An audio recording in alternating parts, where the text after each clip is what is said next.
Bismillahirrahmanirrahim. Assalamualaikum warahmatullahi wabarakatuh.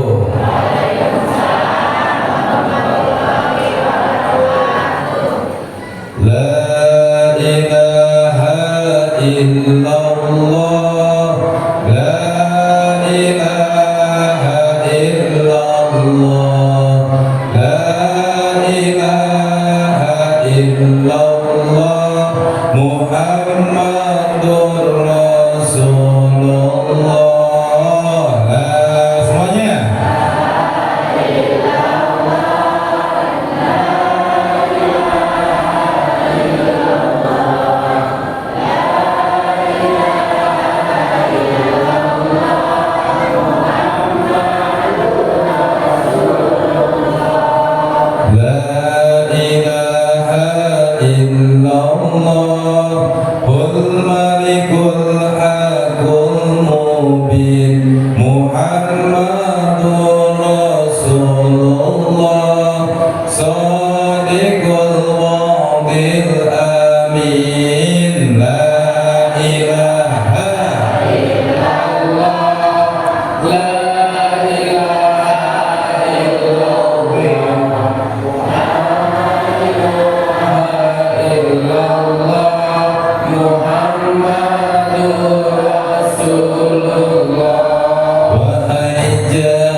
Innal hamdalillah nahmaduhu wa nasta'inuhu wa nastaghfiruh wa na'udzu billahi min shururi anfusina wa min sayyiati a'malina. May yahdihillahu fala mudilla lahu wa la yudlil fala hadiya lahu. Asyhadu an la ilaha wa asyhadu anna Muhammadan abduhu wa rasuluhu la nabiyya ba'dah. Allahumma shalli ala sayyidina Muhammadin wa ala alihi wa sahbihi wa mawalah. Amma ba'du. Faqala ta'ala fil Qur'anil Karim wa huwa asdaqul qa'ilin. A'udzu billahi minasy syaithanir rajim. Bismillahirrahmanirrahim. Subhanalladzi asra bi 'abdihi lailan minal masjidil haram ilal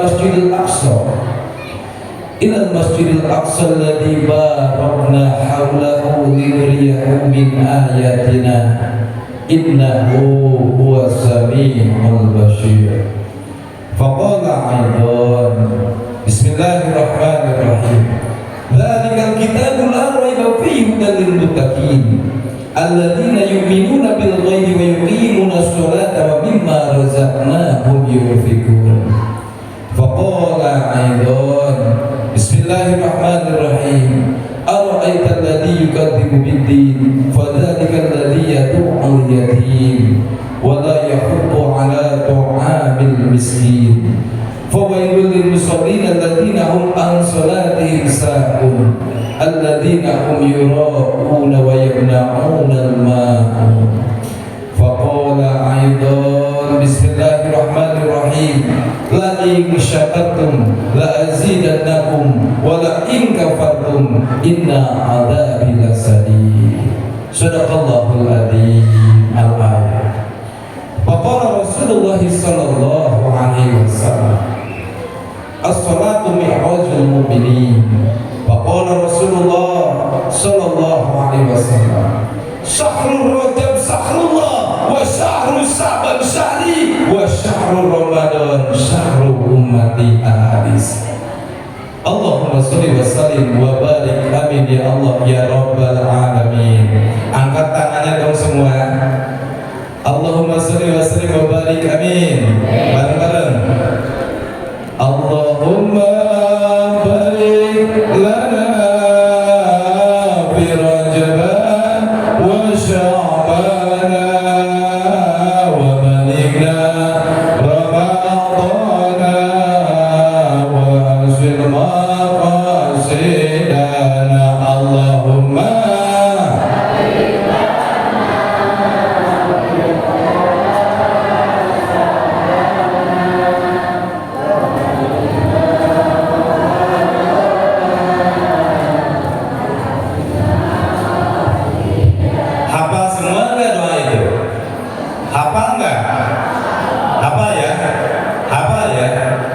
Itu artinya Allahumma ya Allah, semoga Allah berkahkan kami dalam sasi Rajab, semoga Allah berkahkan kami dalam sasi Sya'ban, dalam bulan Sya'ban, dan semoga Gusti Allah sampaikan usia kami kepada bulan Ramadan dan memberikan pahala yang besar dalam ibadah kami di bulan Ramadan. Amin. Sekali lagi mau boleh? Allahumma barik lana fi Rajab wa Sya'ban wa balikna Ramadan wa asilma qasidana. Amin ya Allah ya Rabbal. Ini mohon maaf sebelumnya nih, saya kan orang Sunda, Sukabumi, Cibadak, Sunda Tulen. Makanya tadi pas pagi-pagi kaget, gak inget dari kemarin pas diundang lagi itu disanggupin aja Pak DKM. Kata itu Bos Aswan, kebetulan kita teman sekolah dulu, ngaji di Cibinong. Ada kayak ngaji aja. Pas tadi ngobrol bahasanya apa? Indonesia. Wah, dari kecil gua belajar di pesantren bahasa Sunda, nggak pakai bahasa Indonesia. Tapi katanya campur-campur dikit boleh dah. Emang jamaah di sini kebanyakannya orang mana? Jawa, Sunda. Bahasa Sunda masih ngerti kan? Berarti nggak masalah banget dah kalau gitu. Paling kalau ada dikit-dikit bahasa Sunda, dikit-dikit Indonesia nggak apa-apa ya, nggak apa-apa ya. Insya Saudara pembawa acara sekaligus pimpinan dari acara ini, MC yang saya hormati, mudah-mudahan Allah berkahkan. Selanjutnya Bapak Ketua DKM Masjid Jami Al-Ikhlas Perum Adiwira Cibinong Bogor. Berikut reng-rengan pengurus Masjid Jami yang mudah-mudahan Allah muliakan. Insya Allah semua pejuang masjid, man bana masjidan lillah banallahu mislahu baitan fil jannah, kata Gusti Allah. Siapapun yang memakmurkan, mengurus, membangun masjid lillah karena Allah, banallahu mislahu baitan fil jannah, maka Gusti Allah akan berikan mahliga yang indah, mislahu seperti apa yang beliau urus, apa yang beliau bangun sewaktu di dunia. Kapan itu balasannya? Baitan fil jannah, nanti rumah di dalam surga. Semoga Pak DKM, pengurus DKM semua mendapatkan balasan yang baik dari Allah Subhanahu wa taala. Semoga jamaah semua ikut sama Pak DKM masuk ke dalam surga. Mau ke dalam surga enggak, Bu? Ya sama kalau gitu. Cuma nanti kita bahas, bisa nggak kita masuk surga nih?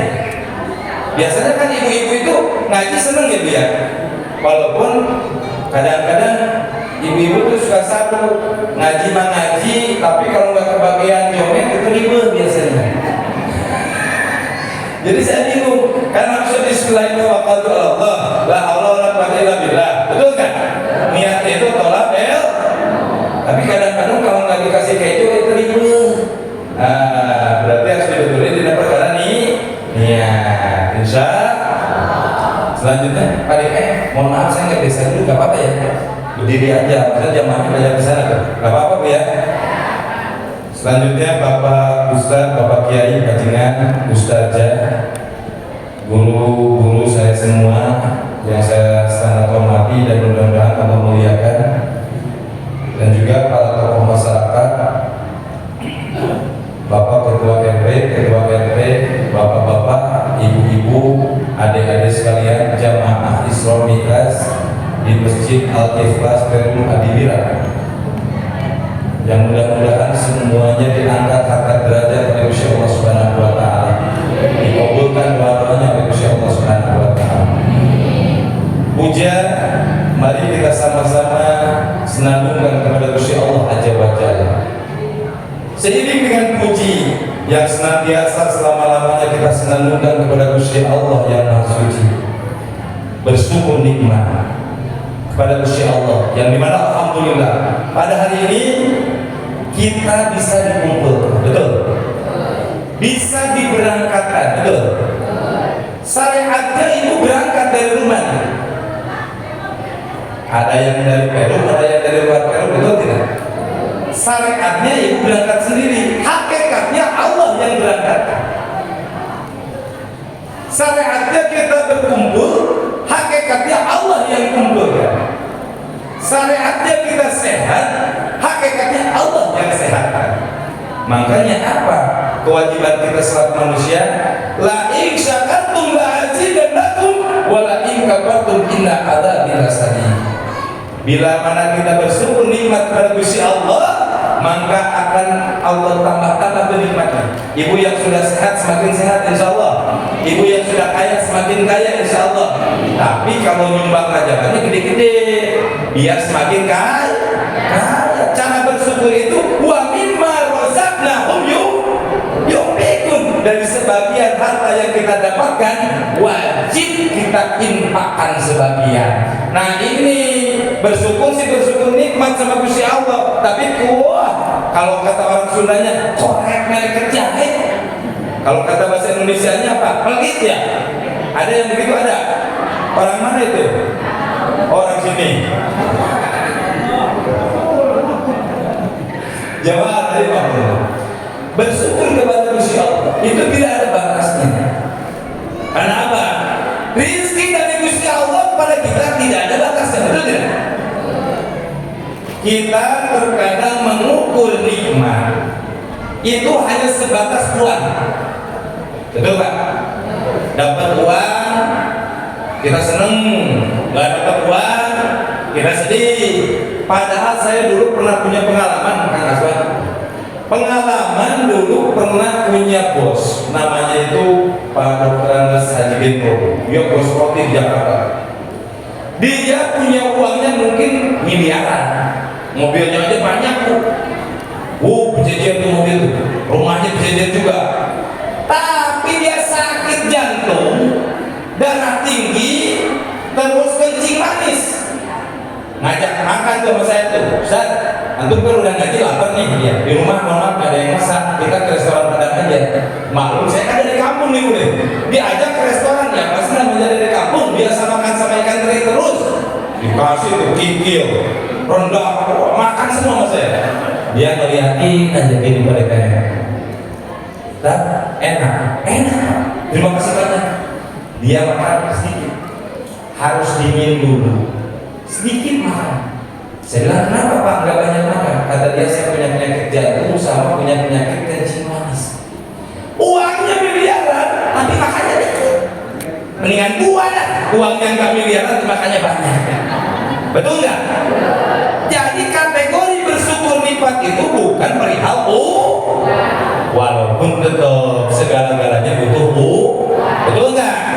Tapi jangan dijadikan patokan kita bersyukur kepada Gusti.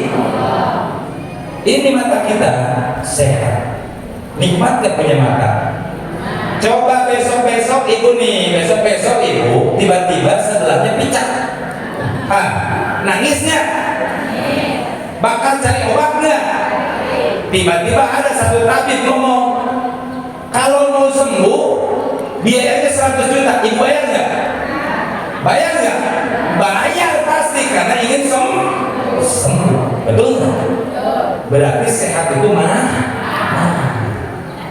Nah jadi kategori bersyukur kepada Gusti Allah jangan ukur dari nominal uang. Badan kita sehat itu sudah alhamdulillah. Belum lagi anak kita pada sehat, pada pintar, alhamdulillah. Belum lagi kita bisa sholat 5 waktu, alhamdulillah. Uang nomor sekian dah. Bisa cari ini, hari ini cari 100.000, besok belanja beras 1 liter kita makan, udah beres perkara-perkaranya. Cuman kebanyakan orang itu kalau nggak dapat uang banyak, langsung dia nurut kepada Gusti Allah, betul tidak?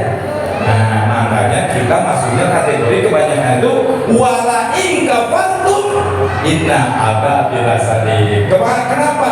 Kebanyakan di kita jangan pada kayak kena azab dari Gusti Allah. Dia nih sehatnya 7 bulan kayak kita aja. Ibu-ibu banyak sehatnya banyak sakitnya. Jujur aja, banyak sehat banyak sakit. Sehat. Kalau sehat setelah 7 bulan, ibu bicarain nggak tuh ke tetangga-tetangga, alhamdulillah nih saya sehat, dari Gusti Allah dikasih rezeki sehat, dibilang-bilangin nggak? Enggak kan? Bilang alhamdulillah juga betul. Sakit gigi aja sehari, wah seperumahan tahu tuh. Betul nggak? Betul nggak? Padahal wabil qadari khairihi wa syar'i minallahi ta'ala. Qadar baik dan jelek itu sudah diatur. Dari mana? Dari Gusti Allah Subhanahu wa ta'ala. Kita harus ada sehat, kita juga ada sakit. Tapi gimana? Kalau sehat kita ngomongnya alhamdulillah. Sakit, wah bahasa binatang itu wah. Tetangga musik keras dasar, ada yang gitu ada. Seharusnya sehat bilang alhamdulillah, sakit juga bilang alhamdulillah. Itu cara bersyukur kepada Gusti. Makanya kalau kita bersyukur terus, saya alhamdulillah setahun ini sakit cuma 1 kali. Itu bulan Mulut kemarin Pak. Pulang ngaji malam sampai pulang jam 2. Paginya saya ngaji ke Banten, paginya saya ngaji ke Sukabumi, pulangnya saya masuk rumah sakit. Alhamdulillah, tapi bukan sakit apa-apa, makanya duit punya. Yang jadi masalah apa? Karena kurang istirahat. Masuk ke dokter, kata dokter itu ada langganan dokter yang udah biasa. Dok, ini saya kenapa? Udah, Bapak istirahatnya 3 hari nanti sembuh sendiri. Nah, jadi selama ini yang saya lakukan biar sehat, biar gak terlalu banyak sakit, saya cukup bersyukur. Bangun tidur, pas mata kita dibuka, langsung kita natap ke langit, langsung baca apa? Astagfirullahaladzim li wa li walidayya warhamhuma kama rabbayana shaghira wa li marsyayina wa li ikhwanina wa li jami'il muslimin wal muslimat wal mu'minin wal mu'minat al ahya'i minhum wal amwat. Kenapa kita harus baca istighfar? Mungkin ibu bapak kita dulu nggak baca istighfar bangun tidur. Mungkin keluarga kita, istri anak tuh di rumah kadang-kadang merasa suaminya ustaz, udah beres aja sama suami, nggak bisa begitu. Suami ustaz, istri tetap harus ibadah. Jangan mengucapin alhamdulillah, kita istighfarin juga. Saudara kita kaum muslimin muslimat, kita istighfarin juga. Buat apa? Setelah baca itu kita minta ampunan kepada Gusti Allah, baru kita baca alhamdulillahirabbil. Alhamdulillah dari apa? Ingat, pas tidur kita itu dimatikan sementara oleh Gusti. Kita nggak nyadar ya. Tiba-tiba tengah malam kita nyamperin kasur, nyamperin bantal, aja Allah. Betul nggak? Betul nggak? Padahal sepanjang tidur, ruh kita itu melayang. Kalau nggak balik lagi, istighfarnya sama Gusti Allah dibalikin lagi. Cuman pas waktu melayang ruh kita, kadang ruh kita itu menemukan hal-hal pelajaran dalam tidurnya. Makanya kita suka bermimpi. Suka ada yang suka mimpi? Pernah kita ke daerah anu dalam mimpinya, pas waktu alam sadar kita ke daerah tersebut. Ini perasaan kita pernah kesini, padahal belum pernah. Cuman waktu mimpi kita pernah ke situ. Ruh kita yang jalan-jalan di bawah sama Gusti Allah Subhanahu wa taala. Tapi kita nggak sadar. Bangun tidur langsung kerja, pulang kerja langsung molor, beres molor kerja lagi. Hadonin, apa bedanya kita sama sapi sama kebo? Apa yang membedakan kita dengan hayawan? Dalam Al-Quran itu disebutkan bahwa manusia itu adalah hayawan. Manusia itu adalah sama dengan hewan. Yang membedakan adalah ibadah kita kepada Gusti. Makanya kalau bapak-bapak, ibu-ibu kerjanya cuma kerja, makan, tidur, kerja, makan, tidur. Apa bedanya dengan kerbau yang banyak sawah? Kerja, makan, tidur, kerja, makan, tidur. Yang membedakan hanya orang yang suka beribadah kepada Gusti Allah. Jamaah rahim. Senang selawatan di sini? Senang selawatan? Ayo selawatan. Allahumma sholli sholatan kamilatan wa salim taman ala sayyidina Muhammadin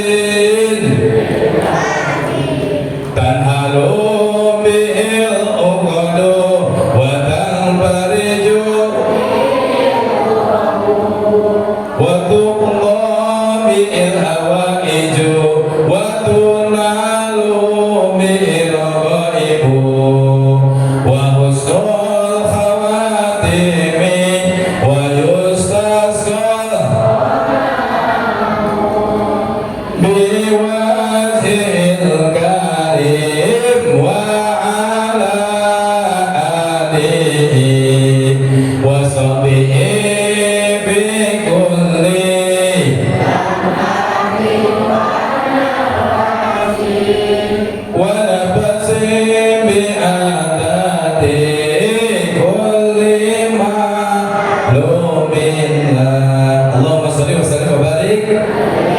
Jamaah rahimakumullah. Tadi dalam mukadimah sudah dibacakan oleh saya. A'udzu billahi minasyaitonir rajim. Subhanalladzi asra bi 'abdihi lailan minal masjidil haram ila al-masjidil aqsa. Ila al-masjidil aqsa alladzi barakna haula linuriyahu min ayatina innahu huwas sami'un. Subhanalladzi maha suci. Siapa yang itu maha suci adalah zatnya Gusti Allah Subhanahu wa taala. Maha suci zatnya Gusti Allah. Kenapa kita harus memuji-muji kepada Gusti Allah? Karena Gusti Allah Subhanalladzi asra sudah memperjalankan, sudah memberangkatkan siapa? Baginda Rasulullah Muhammad sallallahu alaihi. Saya pernah ditanya sama jamaah, Ustaz, Baginda Rasul itu katanya waktu Isra Mi'raj dari Masjidil Haram ke Masjidil Aqsa, terus ke langit 1, 2, 3, 4, 5, 6, 7 Sidratul Muntaha dan terus ke sana. Betul tidak? Mungkin tidak. Dalam 2/3 malam Baginda Rasul bisa melaksanakan Isra Mi'raj. Kata anak jawab mungkin dan yakin. Karena apa? Begini, perjalanan dari Masjidil Haram ke Masjidil Aqsa kalau ditempuh dengan perjalanan onta, naik onta, itu perjalanan kurang lebih 2,5 bulan. Kalau Baginda Rasul berjalan sendiri, yakin nyampainya 2,5 bulan. Sekarang kita ambil contoh seperti begini. Bapak-bapak di sini punya burung. Ada yang suka mainan burung kan bapak-bapak ya? Burung apa aja tuh? Belaan anak-anaknya nggak dimandiin, burungnya disemprotin, pantatnya terus-terusan ada gitu kan? Itu bapak-bapak kurang tahu biasanya kalau gitu ya. Punya burung atau punya ayam, burung dalam sangkar itu kalau itu sangkarnya atau burungnya suruh jalan sendiri bolak-balik ke Pulau Bali, balik lagi ke Perum Adiwira dalam waktu 10 menit, kira-kira bisa nggak? Ini burung dalam sangkar, burung sama sangkarnya biar berjalan sendiri ke Bali, balik lagi ke sini dalam waktu 10 menit, bisa nggak kira-kira? Nggak bisa. Kalau misalkan sama PDKM ini burung dibawa naik pesawat PDKM, terus ke Bali, balik lagi ke sini, jetnya jet pribadi kayak jet Syahrini, 10 menit bisa nggak? Bisa. Apalagi Gusti Allah memberangkatkan Baginda Rasul itu dinaikkan ke satu kendaraan yang cepat, kendaraan yang hebat, yang paling hebat di surganya Allah yang dinamai Barkun alias Buruk atau Halilintar, karena kecepatan Barkun itu melebihi daripada kecepatan Halilintar. Diberangkatkan itu Baginda Rasul bukan jasadnya saja, bukan ruhnya saja, diberangkatkan antara jasad dan ruh. Ustaz kok bisa? Sedangkan kalau manusia kena angin kecepatan lebih dari 300 km per jam, itu yakin kulitnya bakal copot. Kalau kena angin kecepatan 300 km per jam, ini Baginda Rasul kecepatannya berapa ribu kilometer per jam? Karena apa? Barokna haulahu, diberkahkan sekelilingnya oleh Gusti Allah, seperti burung di dalam sangkar. Burung itu nggak bakal kemana-mana, nggak bakal kena angin karena ada sangkar. Baginda Rasul dinaikkan ke atas barkun, diberkahkan sekelilingnya oleh Gusti Allah, diberangkatkan setiap itu barkun melayang, maka kata orang Sunda masa tungtung dulu, namun kata orang Indonesia apa? Sejauh mata memandang. Sana matanya, sana turunnya barkun. Makanya dalam kitab Bainama Roja diceritakan Baginda Rasul pas waktu diberangkatkan dari Masjidil Haram, 1 kali resatan barkun berhenti di satu tempat. Unjul basari ya Rasulullah. Malaikat Jibril berbicara kepada baginda Rasul. Kata baginda Rasul, di mana ini ya Jibril? Laksanakan sholat sunat 2 rakaat. Selanjutnya sholat sunat 2 rakaat baginda Rasul. Kata malaikat Jibril, ya Rasulullah, antum sholat itu di negeri Thayyibah. Kalau sekarang itu disebutnya Madinatul Munawwarah. Pernah ke Madinah? Ojek pernah ke Madinah? Ibu belum pernah ke Madinah belum? Pengen ke Madinah? Saya doakan mudah-mudahan bisa lulus haji, amin. Ya Allah ya Allah. Udah daftar duitnya belum? Udah daftar belum? Masya Allah, mudah-mudahan sampai kayaknya nanti dipilih nih ada jamaah-jamaah ini masjid, mudah-mudahan program kedepannya bisa mengumpulkan rezeki, dipilih dari jamaah yang paling soleh diberangkatkan umroh. Saya program di pesantren sekarang gitu pada kalian. Ya kita nabung bareng-bareng, ada jamaah yang paling iman sama takwa tuh kita lihat, yang ngalahin ustaz ketakwanya. Kok bisa ngalahin ustaz? Ustaz juga manusia, kadang-kadang kalah takwa sama jamaahnya, betul nggak? Nah kita pilih tuh. Tahun ini ada satu keberangkatan. Mudah-mudahan mama di sini ada yang dipilih dari soal kalian. Amin. Ya Allah ya Rabbal. Di negeri Thayyibah, unjul basari ya Rasulullah sholat sunat 2 rakaat. Itu brother saudara saya datang juga itu dari mana? Cibluk, Cibubur. Ini teman sekolah dulu. Kang Lutfi, Kang Aswan, saya. Cuman yang paling ganteng dari tiga-tiganya ini saya. Mohon maaf ya. Dulu yang calon ustadz itu nih, yang kopi haji ini nih, dia itu dulu taatnya mau dipilih. Kita ngerokok, dia nggak ngerokok. Kita nongkrong, dia nggak nongkrong. Kita pacaran, dia nggak pacaran. Ternyata nggak laku nggak pacarannya. Masya Allah. Alhamdulillah. Terusin jangan nih. Sekali turun di Thayyibah sholat sunat 2 rakaat. Selanjutnya kata malaikat Jibril, ya Rasulullah, ke tempat inilah engkau nanti akan hijrah. Makanya baginda Rasul itu hijrah dari Mekah ke Madinah bukan karena hijrah sembarangan, tapi sudah ditunjukkan oleh Gusti Allah pas waktu pelaksanaan Isra Mi'raj diberhentikan di Thayyibah atau Madinatul Munawwarah. Selanjutnya baginda Rasul melesat lagi naik batu, turun di tempat yang kedua, unjul basari ya Rasulullah. Tuh sholat sunat 2 rakaat baginda Rasul. Setelah itu nanya baginda Rasul, ya Jibril, ini di mana lagi nih turun nih? Turun melulu. Kata malaikat Jibril, ya Rasulullah, antum sekarang turun itu di negeri Madyan. Baginda Rasul nanya, kenapa anda harus turun di negeri Madyan? Kenapa harus sholat sunat di negeri Madyan? Kata malaikat Jibril, ya Rasulullah, ini negeri ada satu pohon kayu yang berjasa. Berjasanya gimana?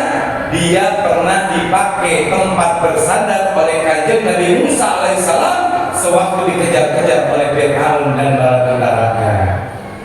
Beres itu dari negeri Madyan, naik lagi ke Batun, melesat lagi ke Batun. Sejauh mata memandang, atau satu dunia, turun lagi, unjul basari, sholat sunat 2 rakaat lagi. Terus nanya lagi baginda Rasul, ya Jibril, di mana saya turun ini? Sholat sunat lagi, kenapa? Ini adalah Gunung Tursina, tempat kanjeng Nabi Musa alaihissalam mengajak dialog kepada Gusti Allah Subhanahu wa Ta'ala.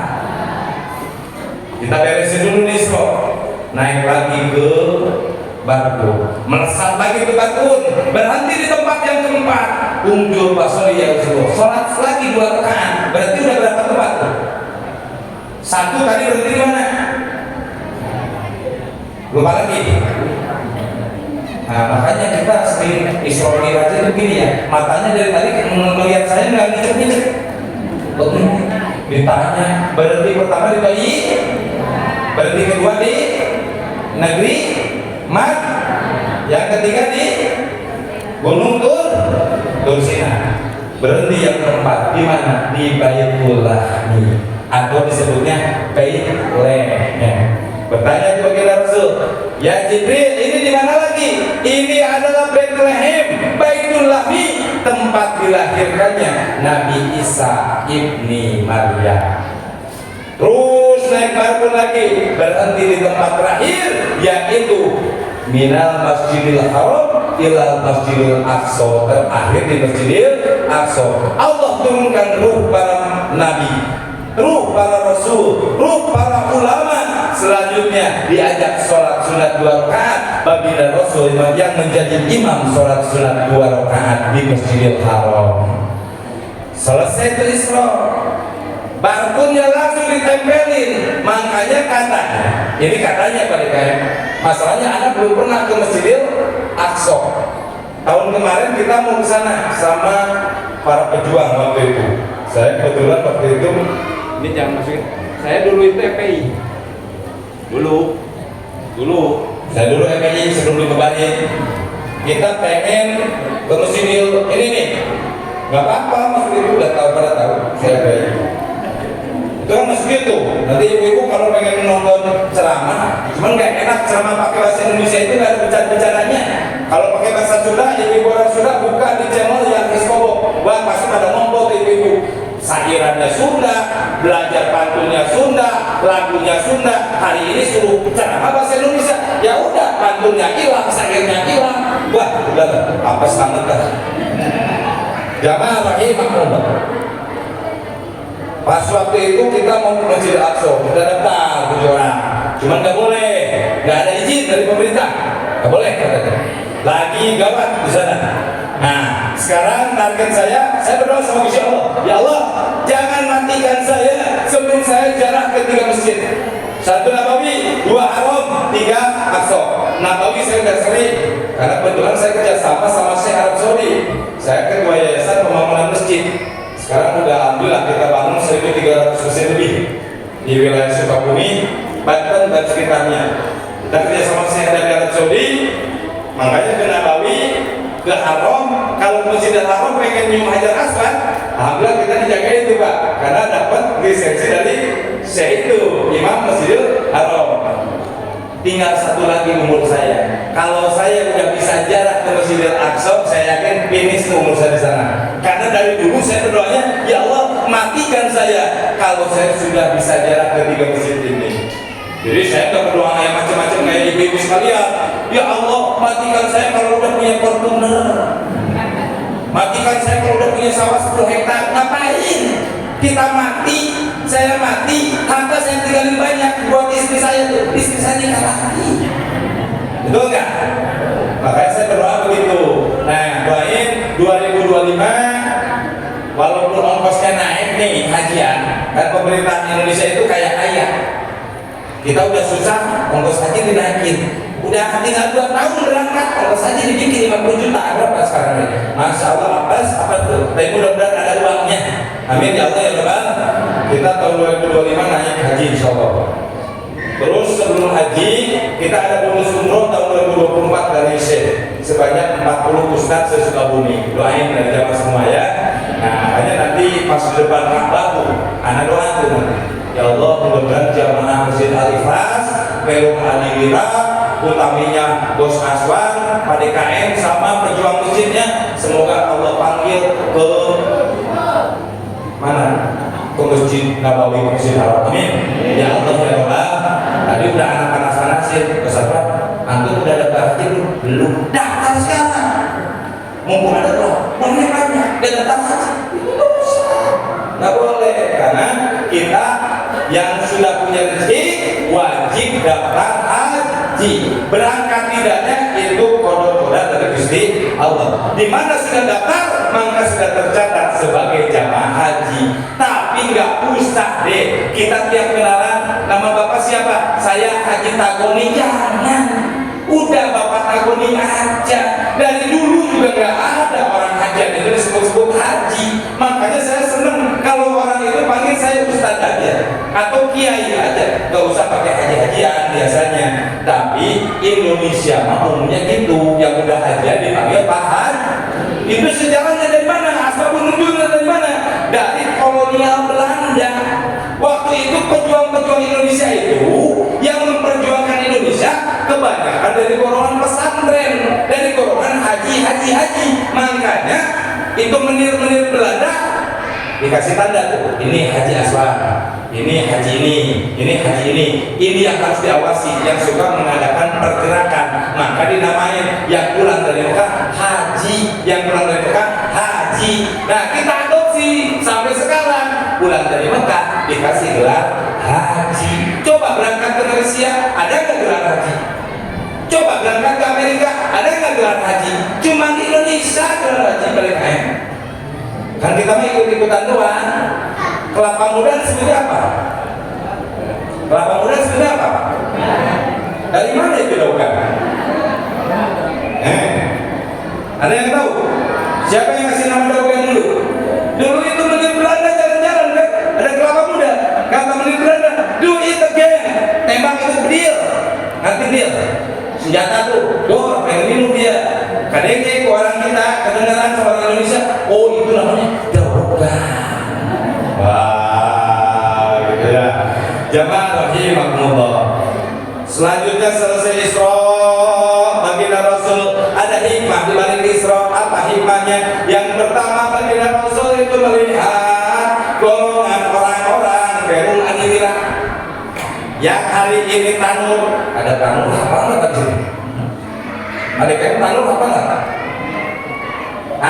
Tanur itu nanam padi. Ibu itu tahu tanur enggak? Nanam padi itu namanya. Hari ini dia nanam padi, besoknya dia panen. Panen lagi sampai 700 kali panen. Dahsyat kan? Kalau di alam dunia, nanam kita sekali, kita panen sekali. Di surga kita nanam sekali, 700 kali panen. Makanya kita suka berdoa ingin masuk ke dalam surga, tapi kita nggak tahu jalannya gimana, bener nggak? Sholat juga kita nggak bener, gimana mau dibilang bener? Musim hujan begini, ibu sholat pas waktu lohor, ibu niatnya bener lurus tuh. Sholat berwudu apa baru satu lagi belajar Allahu Akbar, bener lohor, iftitahnya bener, fatihahnya bener, baca suratnya bener juga, ruku pertama bener, iktidal bener, sujud pertama bener, pas rakaat kedua musibah datang, langsung pas waktu baca fatihah itu cucian gua gimana? Pas ruku Allahu Akbar, harusnya baca Subhanarabbiyal A'la. Ini enggak, ini sering kemana? Itu cucian banyak. Besok apa lagi? Cetihan, baju air cetihan. Ada yang gitu enggak? Ingat kompor yang dimatiin waktu sholat, betul enggak? Barang hilang, ingat itu waktu sholat, betul enggak? Itulah kita, makanya dalam Al-Quran fawailun lil musallin alladzina hum an sholatihim sahun. Celakalah bagi orang-orang yang melaksanakan sholat yang lalai dalam sholatnya. Kita mudah sholatnya ditelat-telat, masya Allah ya. Yang mudah-mudahan tadi ada berita dari Bos Aswan di masjid ini maghrib isanya itu penuh, alhamdulillah. Subuh penuh, sama kayak di saya. Subuh karpet penuh. Ya sama karpet penuhnya. Sekarang itu agama udah balik tuh. Di kampung pada kedul, di kota pada rajin. Karena orang kota udah bosan kedulnya, tinggal rajinnya. Sekarang di kampung tuh yang kedul pada kayak itu ngarahin anak muda, masya Allah susahnya alhamdulillah. Saya di pesantren buka pengajian pemuda-pemudi, remaja-remaji desa yang ikutannya paling 50 orang, 60 orang. Di data pemuda satu desa itu jumlahnya sampai 300, yang ikutan cuma 50 orang. Beratnya di kampung itu seperti itu. Belum lagi masuk kristenisasi, belum lagi sekarang pengaruh handphone yang luar biasa. Orang kota kan pakai handphone udah biasa. Orang kampung dulunya nggak punya handphone, tiba-tiba punya handphone, udah kehidupannya digantungin sama handphone. Berat dari di kampung ini seperti itu. Baginda Rasul melihat segolongan kaum orang Perun Adilira. Wah, dia nanam panen 700. Nanya ke baginda Rasul, wah ya Jibril, itu orang mana? Itu orang Cibinong. Cibinong mana? Perun Adilira tuh. Siapa? Itu yang di depan DKI itu, yang mimpin tanur. Dia panen langsung. Kenapa amalannya bisa seperti itu? Bisa dapat kenikmatan yang bagus dari Gusti Allah. Kata malaikat Jibril, ya Rasulullah, itu orang-orang yang suka jihad fisabilillah. Makanya man kharaja fi talabil ilmi fa huwa jihadun fisabilillah. Barang siapa yang keluar dari rumahnya untuk tolak ilmu, maka dia berada dalam lingkaran jihad fisabilillah. Kayak ibu-ibu ini hari ini, kayak bapak-bapak ini, biasanya kalau nggak ada Rajaban, ibu-ibu ada yang lagi masak, betul nggak? Ada yang lagi nyuci, betul nggak? Bapak-bapak ada yang ngerokok, ada yang lagi ngopi. Kalau di sini kan nggak ada yang ngerokok ngopi nih. Oh, kopi ya. Tapi rokok nggak ada, makannya nggak ada apa-apa. Kalau orang NU itu harus rokok, karena NU itu singkatannya nurut-nurut. Aduh, ini alhamdulillah ini anti rokok nih. Dari dulu saya ketemu ente masih rokok, ya udah biarin. Gua itu saking sebel sama produk yang tidak halal, makanya gua bakar tuh.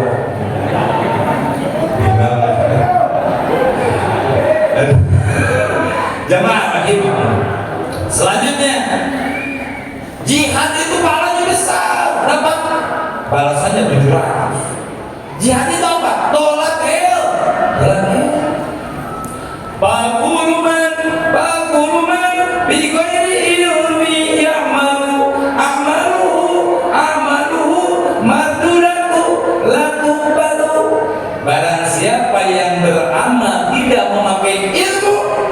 Nah, ini makanya perlu tahu ilmu mereka ya. Di sini ada rutinan bapak-bapak enggak? Satu bulan sekali. Makan tiap hari tapi. Tapi ya udah dah, mending segitu dia daripada enggak sama sekali ya. Oh, masya Allah. Setelah COVID. Oh, berarti protes gara-gara ada COVID jadi nggak ngaji gitu ya? Ya udah nggak apa-apa. Kalau bisa mah selesai Rajaban nih digiatin lagi minimal seminggu sekali biar apa? Jasmani kita sehat, olahraga, jalan-jalan, makan, minum dan sebagainya. Rohani kita sehat. Itu ya. Bagaimana rohani bisa sehat? Dengan cara tolak ilmu. Bapak-bapak sholat nih, ibu-ibu sholat, rajin sholatnya, tapi nggak bener sholatnya, nggak diterima sebagus Allah. Kenapa? Bilaini ilmi amalu mardudatun la tuqbalu. Barang siapa yang beramal tidak memakai ilmu, maka amalnya akan ditolak oleh Gusti Allah. Nanti sholat kita ini kayak baju bekas, digulung dilempar, nikum. Sholat lu nih kayak gini kok. Sih kayak gini di sholat dulu. Bagaimana cara sholat yang benar? Nah, sebelum sholat ilmu kita benahi dulu dari diri kita dulu. Pertama apa? Kata bab fikih di kitab Sabina, yang pertama harus kita benahi adalah adus. Ibu tahu adus ya? Adus tahu nggak Pak? Adus itu bersih. Jangan sekali-kali ibu-ibu pipis begini. Suka begini nggak? Suka gimana? Biasanya bapak-bapak ya. Bapak-bapak kalau bawa mobil tanggung tuh, nggak mau cari tempat yang benar, pinggir jalan ini aja. Enak dia sekarang pipis pinggir jalan begini. Nanti aja kubur tunggu dari Gusti Allah SWT. Karena apa? Siksa kubur diperuntukkan untuk orang-orang yang tidak tertib dalam adus bebersih ketika pipis. Hati-hati. Bagaimana pipis yang benar nih? Lihatin nih. Mohon maaf ya, bukan saya ajarin, tapi kita saling lihatin aja. Watau sobil hak, watau sobil so. Ini begini. Kaki depan kaki kanan ke depan, kaki kiri ke belakang, kaki kiri dicingkrak. Nah, Ece kan punya kuha tuh, ibu punya kuha tuh, biar lurus ke depan tuh. Gak mencos kiri, mencos kanan. Kalau bapak-bapak harus dipegangin, jangan lepas tangan. Nah, pegangin tuh. Kalau bab fikih itu memang begini, bukannya saya jorok, betul nggak? Kalau nggak dipegangin, si otot bisa-bisa nanti ke sana ke sini loh. Nah, pegang, diam dulu, cepat. Nah, dari itu, pipis tuh, seng. Biasanya paling ibu udah punya anak 6 kan ada suaranya kayak ular kobra tuh, ros. Ustaz kok tahu? Istri gua gitu. ini mohon maaf ya. Aduh. Terus gimana? Udah beres, selesai, habis tuh Epiris kita. Selanjutnya bagaimana? Ibu kalau kata Sunda itu nggak kejadian, kalau orang ini bilang apa sih? Ngeden ya, ngeden 3 kali tuh. Nah, terus sama ibu dibantu itu apa? Disiram.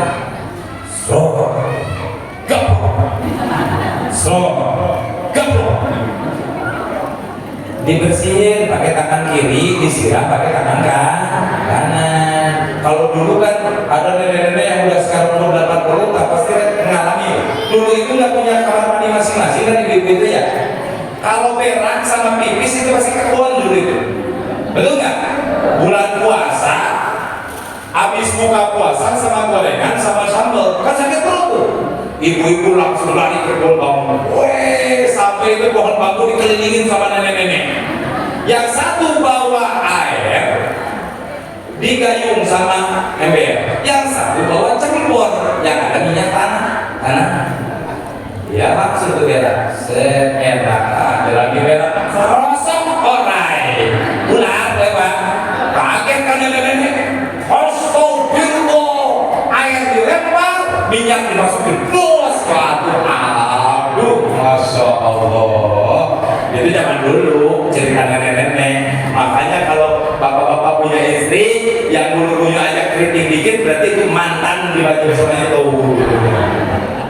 Jamaah rahimahullah. Setelah itu bagaimana? Beres 3 kali ngeden, udah bersih tuh. Kalau bisa pipis itu buka celana dalam. Kalau bisa, ya. Kecuali darurat itu di perjalanan kita nggak buka pakai nggak buka celana dalam, tapi harusnya harus benar-benar bersih. Kalau ibu-ibu di rumah pas mau pipis buka celana dalam, atau selesai pipis buka celana dalam. Sholatnya pakai mukena, nggak usah pakai celana dalam, nggak jadi masalah. Ibu kutengnya dibuka, kuteng tahu? Bahasa Indonesia apa itu? Ya, kan kata guru saya nggak boleh kalau ngobrol di masjid, nggak boleh nyebut cangcut sama kutang. Ini kata guru saya. Nah, makanya celana dalam sama kuteng itu dibuka.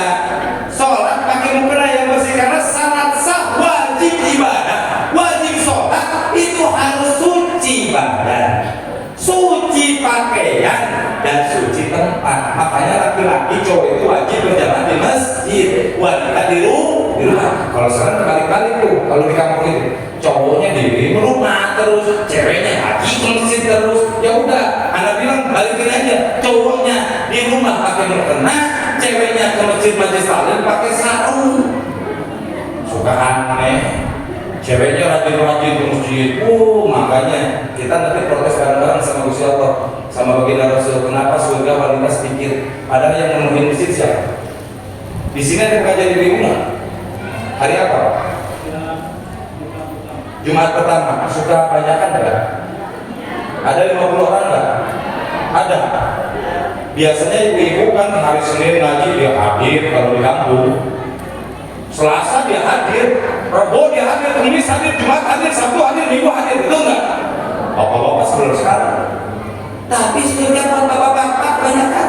Kenapa? Ternyata ibu-ibu itu, nah ini perlunya tolak ilmu, ngaji sih ngaji. Senin bajunya kuning, Selasa bajunya hijau, betul nggak?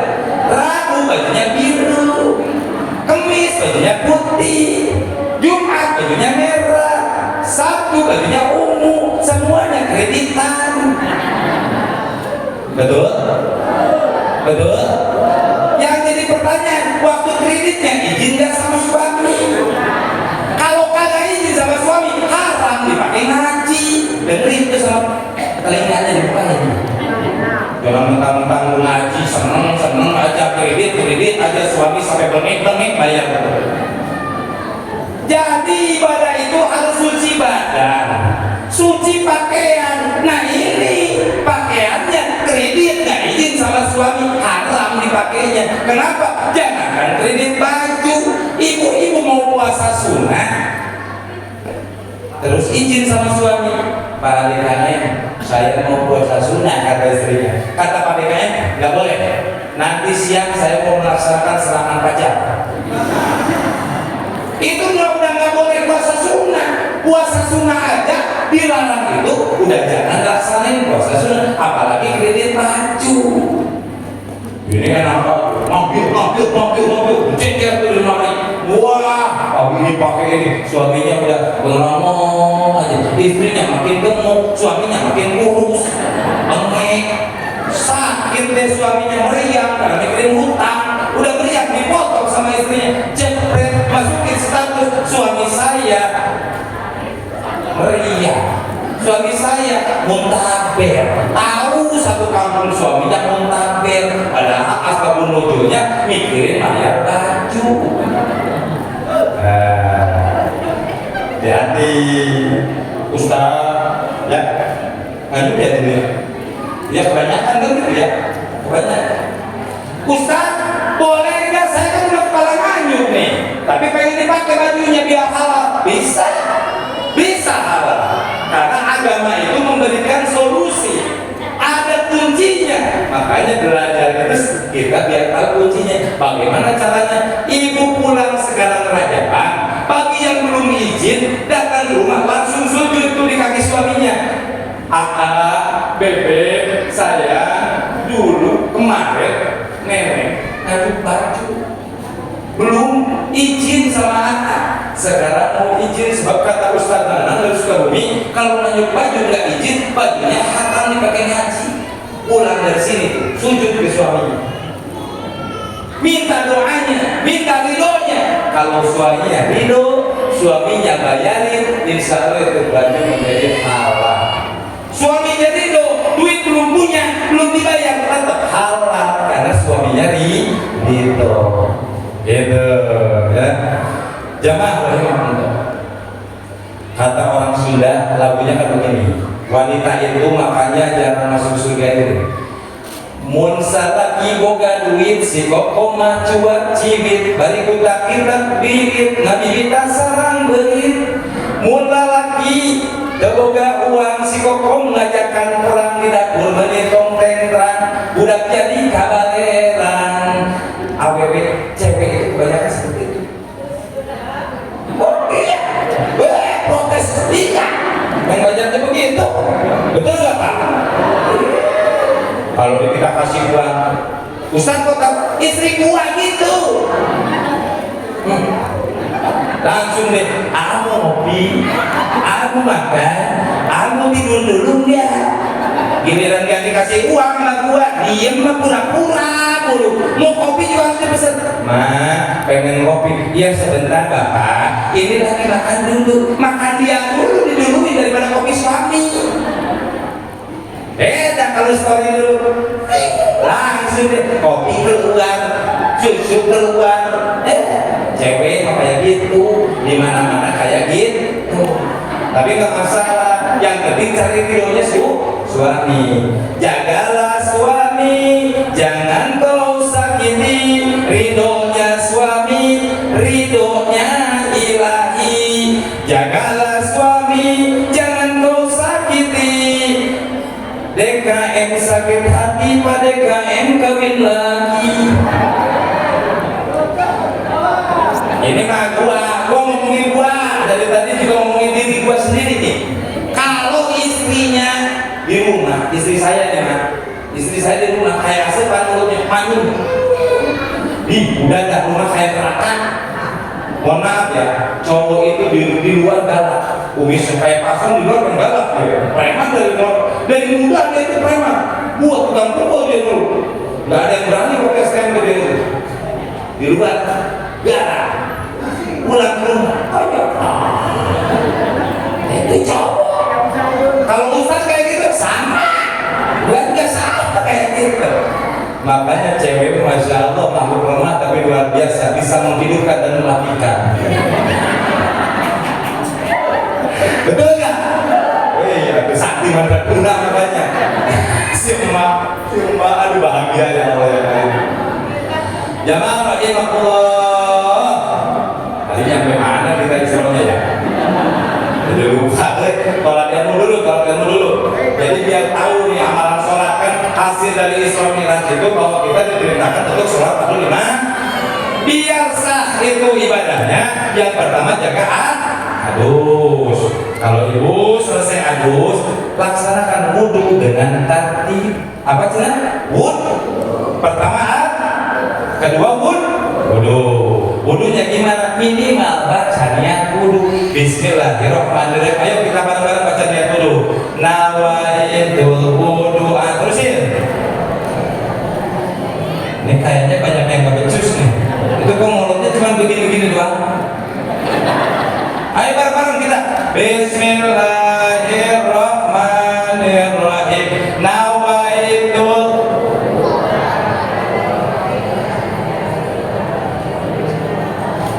Wah, yakin gua ini 50% gak bisa ini. Aduh, tobat nih. Guru majelis taklimnya nanti tolong ya. Nanti kalau pas pengajian itu aja dulu, jangan ngaji akhirat dulu, surat taufiknya ditinggalin dulu. Ngajinya bab wudu aja dulu. Jangan nanti udah tahu akhiratnya gimana pas ditanya wudu sama Gusti Allah, nggak bisa. Kenapa nggak bisa? Nggak diajarin. Berat itu. Minimal bacanya udah beres. Dahulukan yang kanan. Setelah sebelumnya kiri. Jadi jangan kanan kiri, harus kanan dulu baru kiri. Terus dahulukan, tertib maksudnya. Dahulukan mana yang lebih dulu, jangan mendahulukan mana yang harus di belakang. Pertama yang dibasuh itu apa sih? Kalau wudu itu yang pertama dibasuh apa? Yang kedua kumul, yang ketiga hidung, yang keempat muka, yang kelima tangan sebelah kanan, terus tangan sebelah kiri, terus basuh apa? Rambut sedikit. Kalau rambutnya botak gimana Ustaz? Ya udah, botaknya aja. Jangan mikirin macam-macam. Kan ada di fikih itu diterangkan membasuh sebagian rambut. Nah kalau kepala botak ya bekas rambut ya. Terus sudah membasuh itu basuh apa? Telinga sebelah kanan sama telinga sebelah kiri.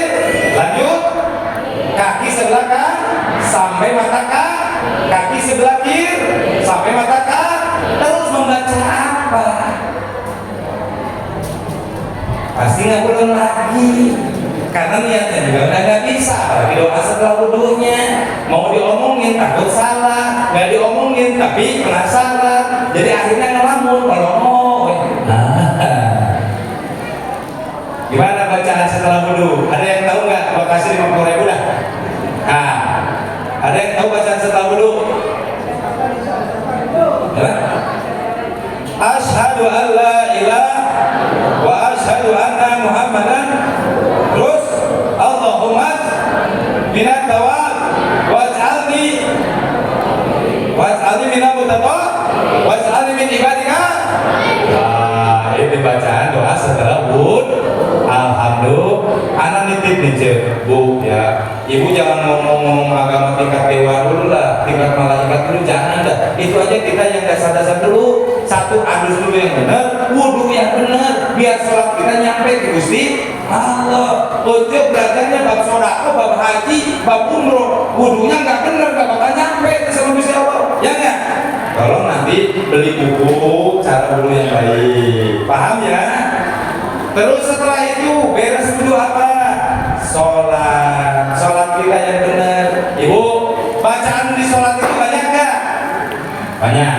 Ada wajib, ada sunnah. Wajibnya bacaan dalam sholat itu hanya 5. Semuanya itu selain yang 5 berarti sunnah.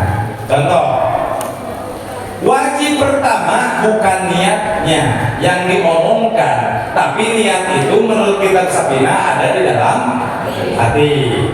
Niat saya sholat gitu kan, langsung usolli fardhu duhri arba rakaatin musabbihatin lati ada di kita. Yang pertama wajib dibaca takbiratul ihram, itu wajib. Makanya sholat jangan sembarangan. Ini banyak nih di kita nih, mohon maaf nih, Pak DKM, mohon ya. Itu yang bukan NU, yang bukan Muhammadiyah, yang bukan ini, tapi golongan-golongan baru lah, golongan baru itu sembarangan itu. Dia main handphone, dan main handphone langsung enggak baca niat, enggak baca langsung. Ayo aneh sholatnya kayak gitu, jangan diikutin ya.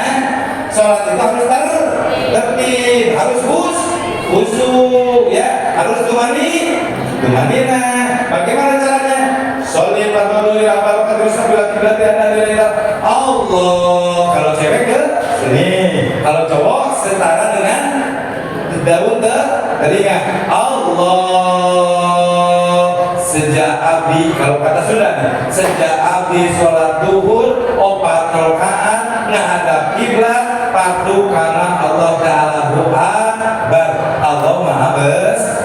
Yang dua jadi di bawah, yang dua di tengah, yang satu di atas. Tekan palbah lambung, pas lambung nih. Karena awal nafsu kita itu di sini. Nafsu pengen baju baru, nafsu pengen motor baru, mobil baru, wah serta baru di lambung, ditekan sama kita. Biar lagi sholat mudah-mudahan kita khusyuk. Setelah itu jadi bacaan pertama yang wajib itu apa? Takbiratul ihram. Sekali lagi, bacaan yang wajib dalam sholat yang tidak boleh tertinggal. Satu adalah takbiratul ihram. Beres takbiratul ihram biasanya kita baca apa? Iftitah. Itu hukumnya sunnah. Ustaz dibaca, baca dong. Kan sholat itu kita harus penuh dengan wajib dan sunnah. Karena sholat itu yang wajib dibungkus sama yang sunnah. Kecuali sholat sunnah. Sholat sunnah ya nggak usah baca iftitah. Kayak imam taraweh. Di sini taraweh 20 atas 8. 20 berarti 23 sama witir ya. Nah, apalagi yang 23 ya jangan baca iftitah. Imamnya harus sadar bahwa makmumnya itu enggak semuanya seperti yang lama-lama. Berarti pas Allahu Akbar langsung Alhamdulillah minasyaitonir Bismillahirrahmanirrahim. Gitu kan? Ya. Jadi jangan dulu Allahu Akbar kabir. Subhanallah berkelamaan. Ya. Tapi jangan dicepat-cepat juga. Mana yang wajib yang enggak boleh dicepat-cepat. Kayak baca Fatihah, slow aja slow. Karena apa? Baginda Rasul mencontohkan juga slow. Ya, para walinya Allah juga bacaan Fatihahnya slow, nggak boleh. Jangan kita kasih cepat-cepat kayak kereta patas aja, jangan. Bismillahirrahmanirrahim. Nah, capek, kasihan kakek. Mendingan biasa aja. Kalau mau diwasal. Bismillahirrahmanirrahim. Alhamdulillahirabbil alamin. Arrahmanirrahim. Maliki yaumiddin. Boleh dicepatkan asal makhrajul hurufnya sama tajwidnya idhati gomat asli mabada man alih disukunnya terus ifanya dapat insya Allah syaratnya. Karena bacaan Fatihah itu bacaan wajib dalam sholat. Bacaan satu takbiratul, bacaan kedua Fatihah, bacaan ketiga apa? Yang wajib setelah Fatihah biasanya baca surat apa?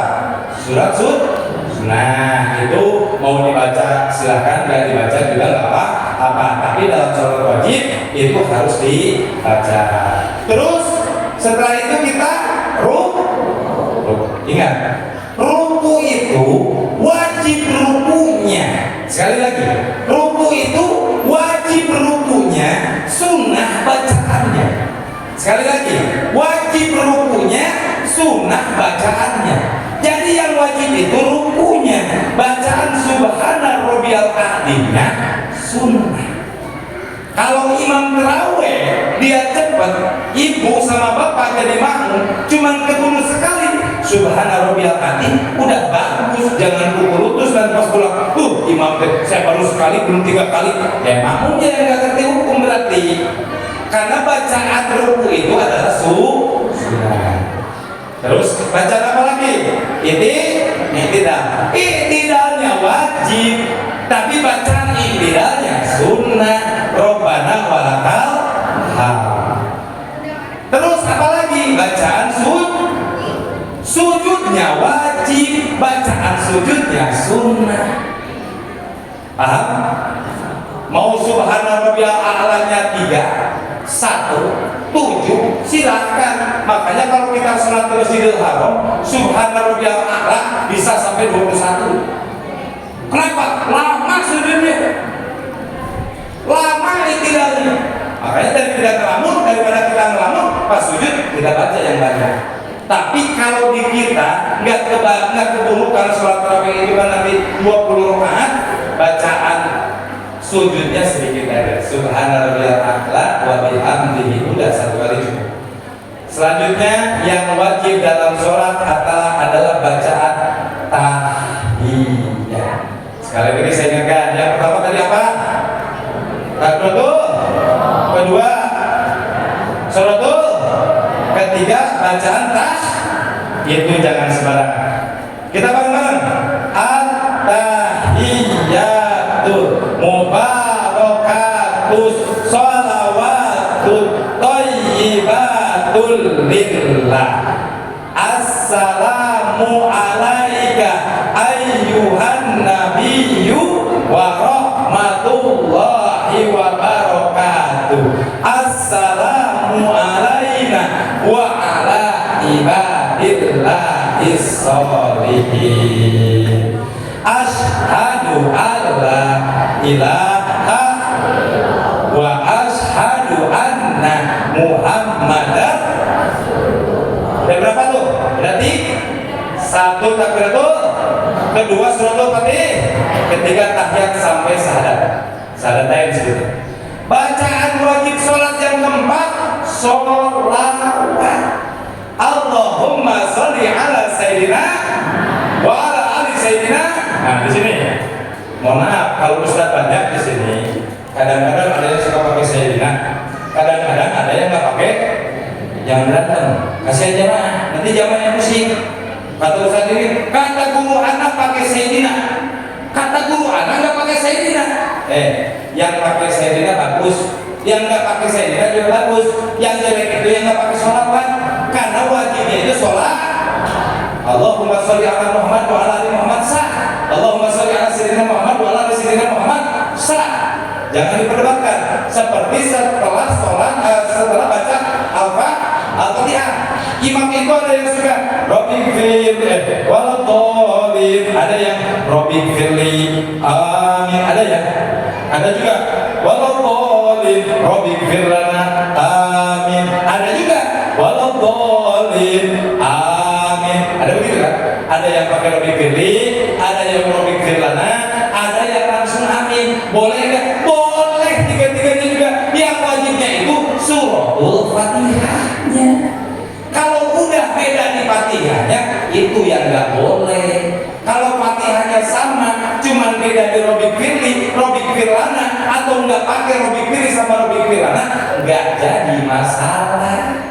Islam itu agama rahmatal lil alamin. Jadi jangan Ustadz NU sama Muhammadiyah berantem gara-gara satu pakai Robbik firli, satu enggak. Jangan.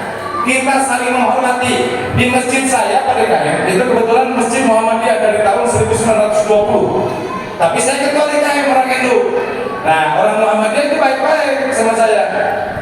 Kiai sholat subuh, Kiai imam. Saya imam sholat subuh. Karena saya pakai gunung. Mereka nggak mau pakai jadi imam tuh, karena mereka nggak pakai gunung. Pas sholat maghrib, saya kasih waktu dia.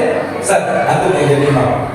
Kita saling menghormati. Yang NU menghargai yang Muhammadiyah, yang Muhammadiyah menghargai yang NU, NU menghargai versi menghargai. Yang nggak boleh itu saling jelek-menjelekkan. Tahlil bid'ah, menurut lu bid'ah, menurut gua ya enggak. Karena kita ada dalilnya masing-masing, betul nggak? Orang sini suka tahlil nggak? Suka ngajaban? Suka mengudan? Kita masih senang, betul nggak? Yang suka dibid'ahkan itu karena banyaknya makanan begini. Kata mereka berkumpul tahlilan, rajaban, muludan, bid'ah, dolalah. Kunaon sebab cenah kalau berkumpul begini suka ada membagi-bagikan makanan. Berarti orang yang bilang bid'ah itu orang koret, nggak mau bagi-bagi makanan, betul tidak? Menurut Aing orang itu berbela diri ya. Kita mah sudah biasa. Makanya sesama Islam jangan saling menjelekan, betul nggak? Kayak bagi kita Muhammadiyah saudara tua kita, versi saudara kita. Orang Wahabi yang celananya sebegini, saudara kita juga. Asal mereka nggak usil sama kita jangan usil sama mereka. Nah biasanya mereka usil sama kita. Nah biasanya orang NU itu diusilin dulu biasanya, tapi kita harus sabar. Innallaha ma'as-sabirin, ya. Innallaha yuhibbuna tawabina wa yuhibbul mutatahhirin. Innallaha asalnya Gusti Allah, sesungguhnya Gusti Allah yuhibbuna menyukai tawabina orang yang bertobat, wa yuhibbu dan menyukai minal mutatahhirin orang-orang yang mensucikan diri. Mudah kalau orang lain jelekan kita jangan balas jelekan orang lain, walaupun ada dalil dalam pesantren dolim bidolim sonako, dolim kepada orang dolim adalah sonako, tapi jangan deh kalau orang lain dolim ke kita baik-baikin aja, seperti contoh apabila Rasulullah Shallallahu Alaihi Jamaah rahimahullah. Bacaan selanjutnya yang wajib dalam sholat adalah bacaan salam. Bacaan apa?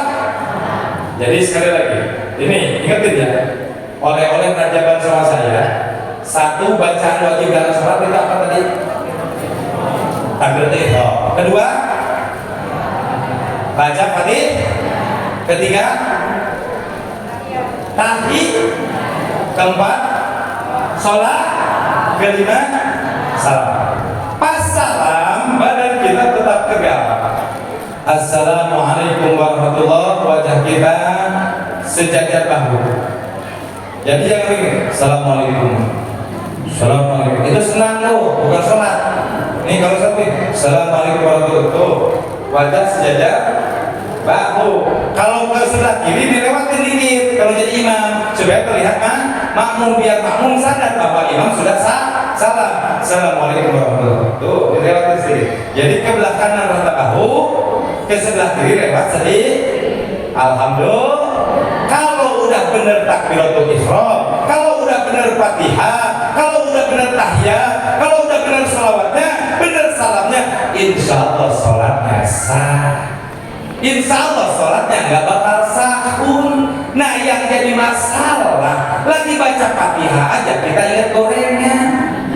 Itu pas baca tahiyat kita baca tahiyatnya nggak bener. Tahiyat itu baru pas sholat itu betul. Cepat, santai, harus tumanina.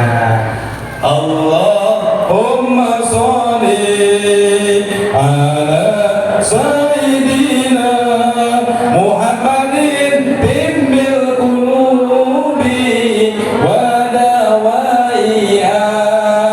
Allah semua.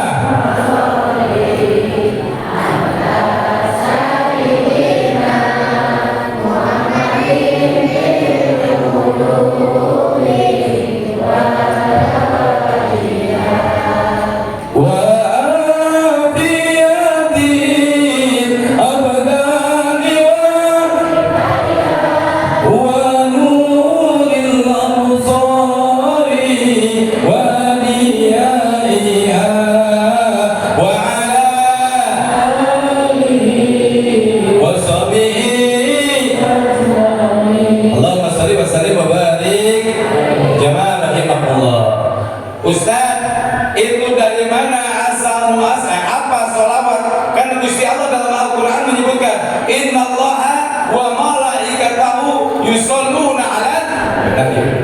Nah itu dalam Al-Quran sebutkan sebetulnya sebenarnya Innallaha sesungguhnya Gusti Allah wa malaikatahu bersama dengan para malaikatnya yusholluna 'alan nabi membaca sholawat kepada kanjeng. Yang saya mau tanyakan, apa salawat Gusti Allah kepada Nabi? Ada yang tahu? Kan di dalam Al-Quran kita suka baca, malah banyak yang mau adzan, ya, suka ada yang mau adzan itu baca Innallaha wa malaikatahu yusholluna 'alan nabi ya ayyuhalladzina amanu shollu 'alaihi wa sallimu taslima. Walaupun kurang tepat, sebetulnya mau adzan itu yang dibaca itu ayatnya inna sholata kanat 'alal mu'minina kitaban mauquta. Sanyanya sholat geus di waktu ditentukan dina waktu mungkin ditentukan ku Gusti Allah. Lain innallaha wa malaikatahu, tapi kan bayar. Gak jadi masalah kalau dibaca juga. Cuma sholawatnya Gusti Allah kepada kanjeng Rasul itu apa?